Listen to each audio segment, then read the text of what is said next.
Olá, nossa aula hoje, nós vamos falar sobre produção de frutas cristalizadas, Então, dentro do nosso programa, nós vamos começar a ver, esse tipo de produto que não é tão comum, tem um processo um tanto quanto demorado, certo? Mas que determinadas épocas do ano a gente vê muito, tipo como o Natal, que faz parte da composição de uma série de outros produtos na área de panificação, enfim, em outras áreas também. Então vamos lá. O que é que a gente precisa aprender, sobre frutas cristalizadas? A primeira coisa que eu quero abordar com vocês é a questão, eu já coloquei essa figura para vocês, outras vezes, é sobre o princípio para a fabricação de frutas cristalizadas. Então veja, o que é que acontece quando a gente submete uma fruta à cristalização? O próprio nome, certo? Ele está sugerindo para mim e dando a ideia que eu vou cristalizar aquela fruta. Agora eu vou cristalizar de que forma? Eu vou cristalizar, com uma substância que cristalize, como que a sacarose, certo? Então, a ideia é fazer com que sejam formados cristais de açúcar dentro da célula, certo? Então eu coloquei essa figura aqui para vocês entenderem o que é que acontece, a nível celular, dentro da célula, com uma fruta que a gente está submetendo ao processo de cristalização. Veja, o meio que eu uso, desses três exemplos que eu tenho aqui, é o hipertônico. Então eu coloco, a célula vegetal, a fruta, dentro de uma solução hipertônica, ou seja, é uma solução saturada de açúcar, E essa solução saturada de açúcar, ela vai promover a retirada de água do interior da célula, certo? Para o meio externo da célula, certo? Então, depois de um tempo, que isso acontece com a célula, a plasmólise, que é a perda de água, então a célula encolhe, certo? Só que ao mesmo tempo que a célula, certo? Ela perde essa água se liga à sacarose, certo?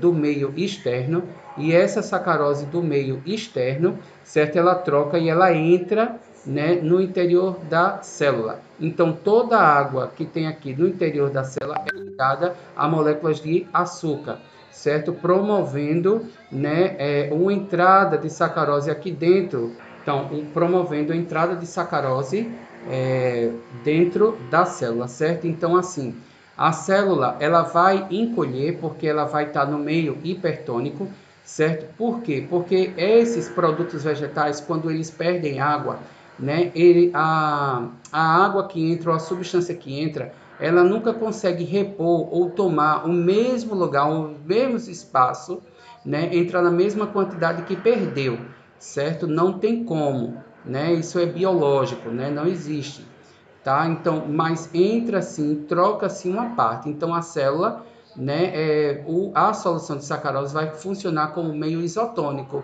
Ela vai também entrar e promover a entrada, de sacarose, de água com sacarose dentro da célula, certo? E o princípio de conservação aqui é exatamente a ligação dessa água que está livre nessa célula com moléculas de açúcar, certo? Então, o açúcar, ele já é um conservante por si só, Então, quando ele liga a água, ele torna essa água indisponível para crescimento microbiano e alterações microbianas, certo?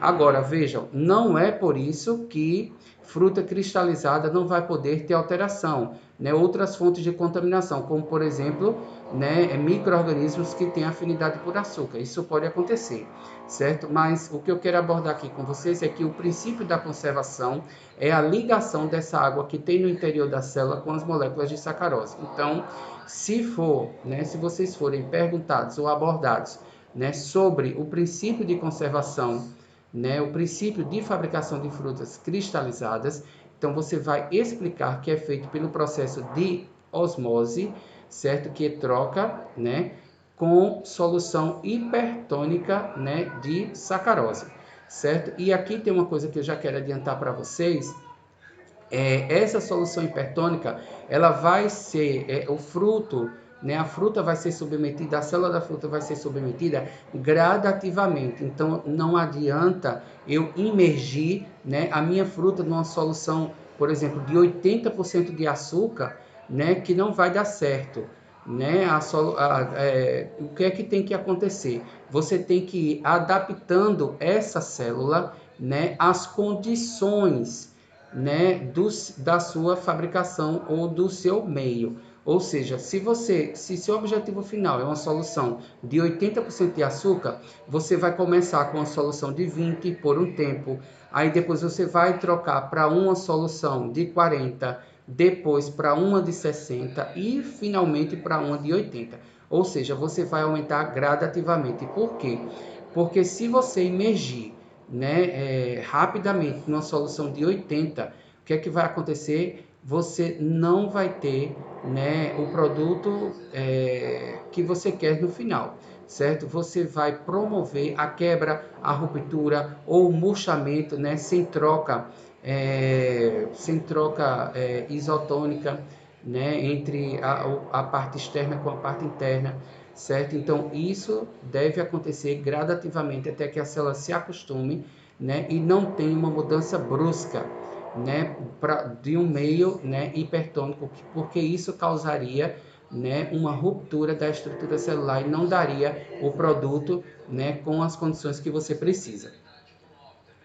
Então, ainda falando dessas condições, né, nós temos aqui um fluxograma que explica, tá, direitinho o princípio de fabricação de frutas cristalizadas. Então, as frutas são fatiadas ou em pedaços. Às vezes, frutas cristalizadas é feita com ela inteira, certo? Só que entendam que quanto mais a superfície, né, quanto maior, né, a superfície de contato com a solução hipertônica, maior e mais rápido vai ser a eficiência, né, do seu produto, porque você está permitindo que uma quantidade maior de células entre em contato, né, com a solução, né, de açúcar.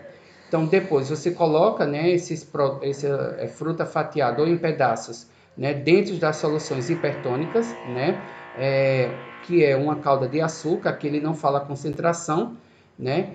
Aí o que é que acontece? A saída do suco para a calda, né, do suco da célula para a calda, certo? E o açúcar migra, né, para fruta. Então está ocorrendo essa troca.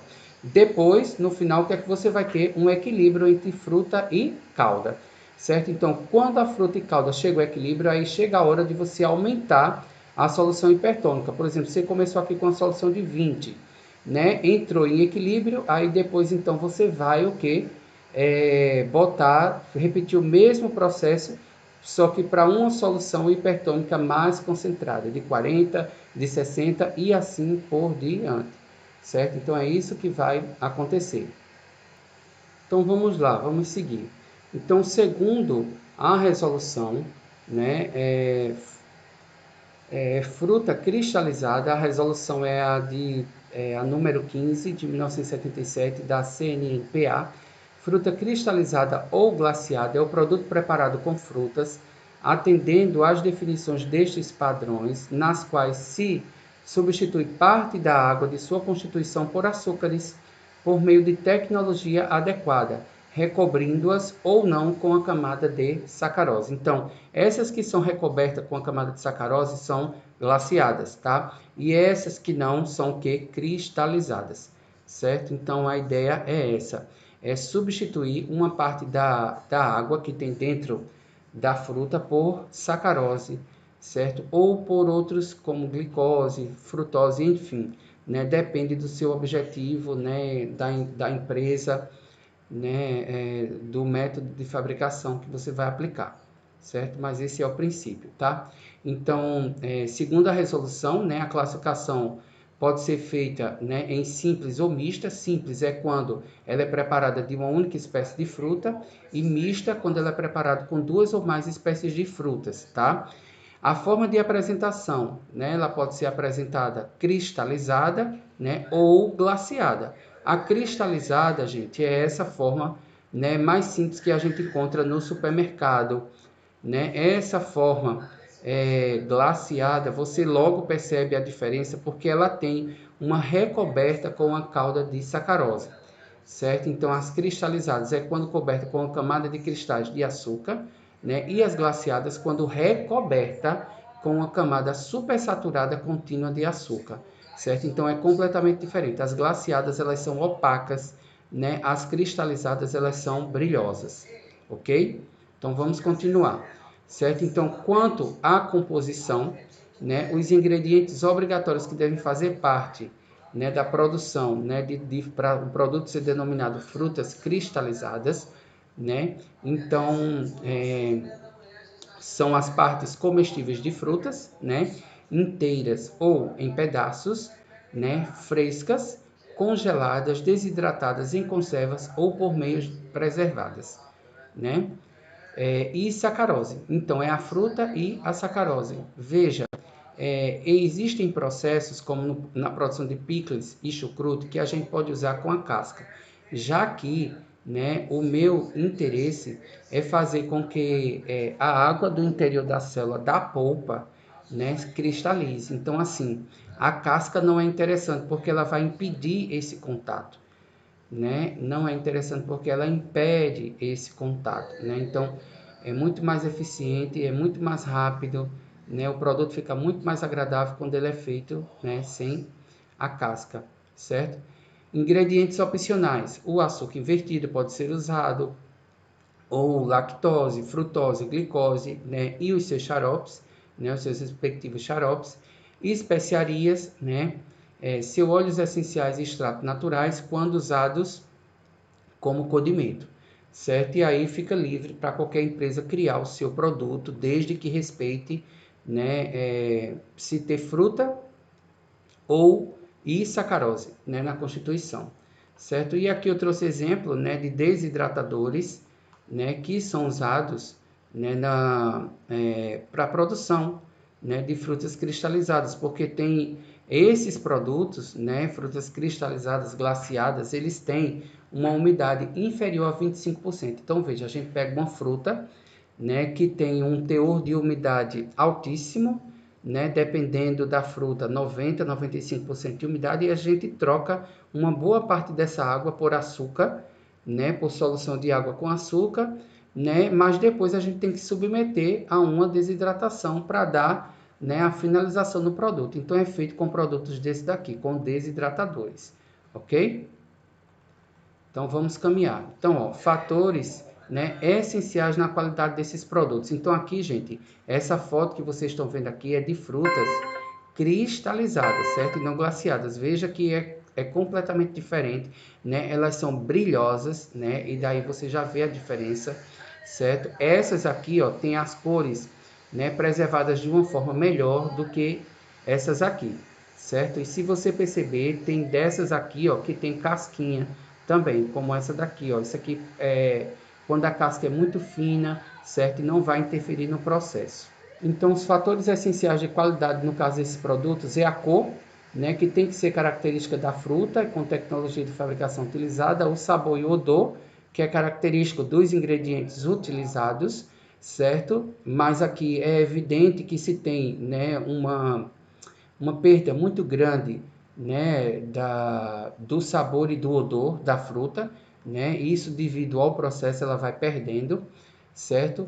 O tamanho e forma, quanto mais uniforme possível, melhor para o seu processo, porque isso vai impedir, por exemplo, que uma parte do produto fique pronta antes da outra. Então, a uniformidade, no caso, né, de frutas cristalizadas é muito importante, né, os tamanhos uniformes, a ausência de defeitos, né, por exemplo, frutas que estão verdes, né, imaturas ou que estão esmagadas, então não nos darão produtos adequados, né? O acondicionamento deverá assegurar sua completa proteção, certo? Então é um produto, né, que tem uma quantidade altíssima de açúcar, tem uma estabilidade microbiológica, mas eu ainda tenho que me preocupar com ele em relação à umidade, certo? Então, embalagem fechada, vedada, né, longe da ausência de luz, né? Enfim, uma série de cuidados tem que ser tomado no acondicionamento. Então, esses são fatores, né, que são essenciais na qualidade desse produto.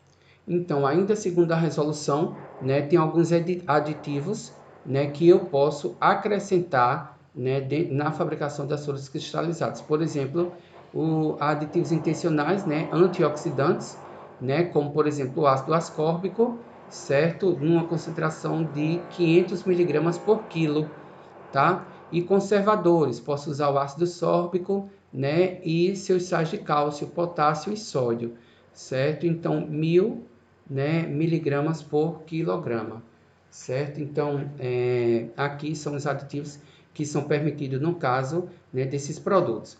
E aí tem também os coadjuvantes, né, da fabricação. Então, são aquelas coisas que não são essenciais, mas que é facultativo o uso ou não, certo? Mas que, dependendo da empresa, você sabe que os produtos são diferentes. Por exemplo, pectina, né? Até você conseguir o efeito desejado na consistência do seu produto, você pode acrescentar a pectina, né? Hidróxido do cloreto, né? Sulfato, citrato de cálcio, fosfato de monocálcio, né? Como agentes de endurecimento, né, para promover o endurecimento. O máximo que você pode usar é 200 miligramas por quilograma.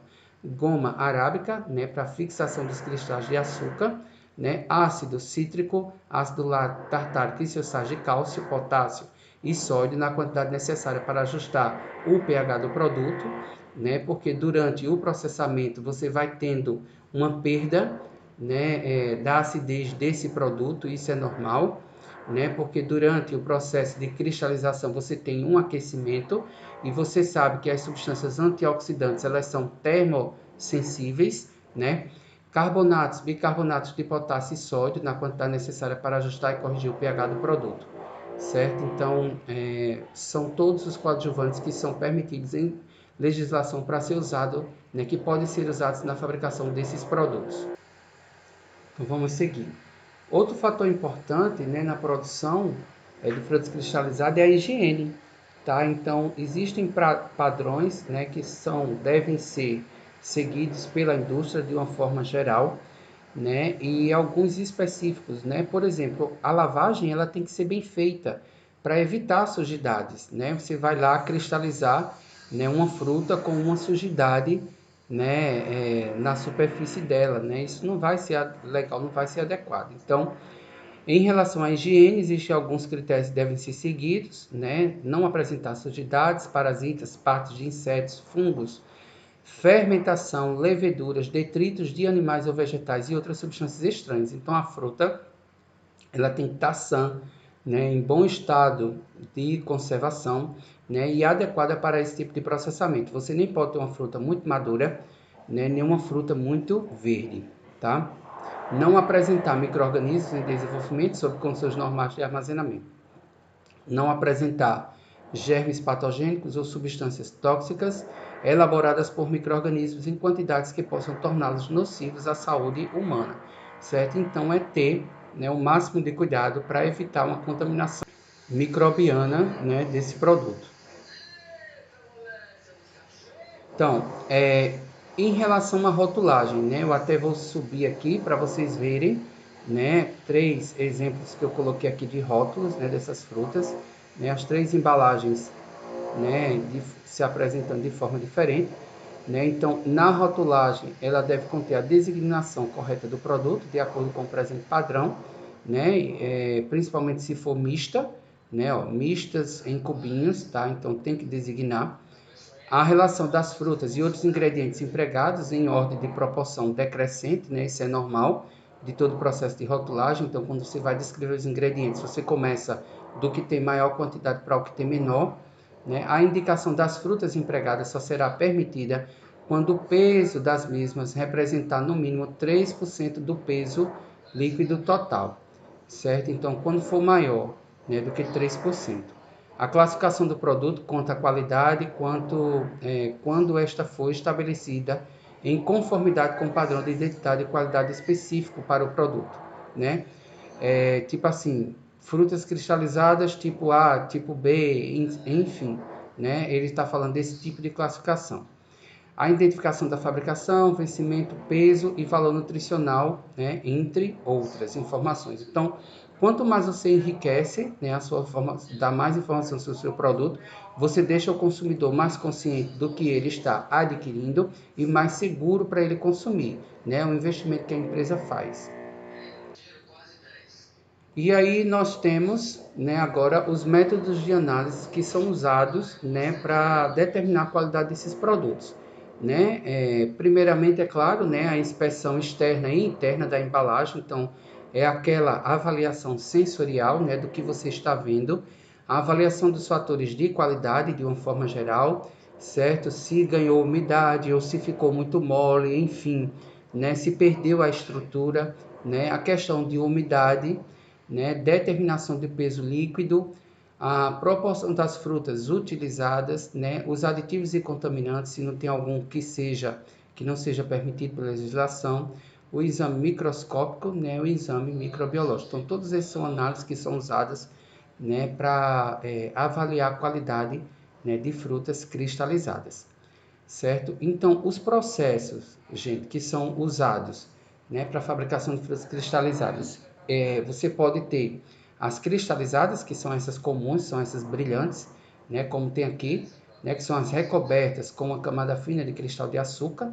né, mas ela ainda fica brilhante, né? As glaciadas, que são mais opacas, né? Então são recobertas com uma camada supersaturada contínua de açúcar, e você tem ainda, né, aquelas frutas cristalizadas que são açucaradas, né? Então a gente viu aqui anteriormente que a gente pode adicionar uma goma, né, em cima do produto para fazer com que segure os cristais de açúcar, né? Então é a forma de você açucarar, né? Então, ó, quando recoberta com maior quantidade de cristais de açúcar, incorporado por meio de calda cristalizada no tacho ou pelo envolvimento do fruto em açúcar cristal refinado, após o doce ter sido retirado do tacho, certo? Então é açucarar. Então aqui eu tenho as três formas de apresentação, né, dos processos desse produto: a cristalizada, a glaciada e a açucarada.